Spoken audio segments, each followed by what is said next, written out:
If we assume that human beings are rational, self-interested, and acquisitive, that they are naturally competitive and are most productive in a society that values personal achievement to produce incentive, and that human beings are imbued by nature with certain rights, then with respect to social life and social relationships, we will assume that ways must be found to harness the rational self-interestedness and competitiveness of individuals so that the general good may be produced.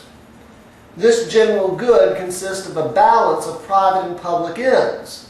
And these assumptions will lead us to conclude that government's purpose is to provide a healthy environment to maximize individual opportunities and protect rights. Government must be prevented from interfering with the rights of individuals in their pursuit of individual happiness. These are the fundamental assumptions of classical liberalism, and they are the kinds of assumptions that the American founders based our system of government on in the late 18th century. Thomas Jefferson told us in the Declaration of Independence why we have government. Jefferson wrote, "We hold these truths to be self-evident, that all men are created equal, that they are endowed by their Creator with certain unalienable rights, that among these are life, liberty, and the pursuit of happiness, that to secure these rights, governments are instituted among men, deriving their just powers from the consent of the governed." Why do we need government to secure the rights of individuals? Recall Madison's assertion about government being necessary. In other words, the American founders assumed that human beings were rationally self-interested, acquisitive, and competitive by nature. And while they have certain rights by virtue of the laws of nature, being rationally self-interested and acquisitive creatures, they do not necessarily respect each other's rights.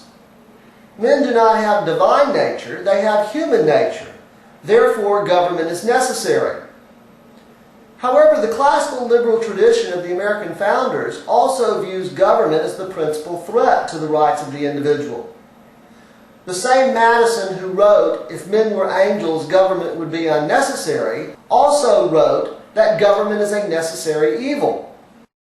I like to refer to this as Madison's dilemma. Madison's first premise is, men are not angels. His initial conclusion is, government is necessary. His second implied premise asserts that government is composed of men. We tend to think of government as an institutional arrangement, but it is actually just run by people. And what did Madison and the other founders assume about human nature?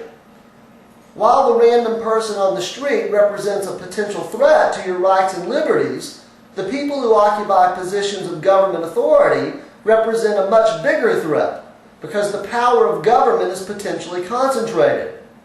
Madison's conclusion, therefore, is that when making a constitution, deliberate steps should be taken to limit government's authority, that government cannot be permitted to assume any authority it wishes.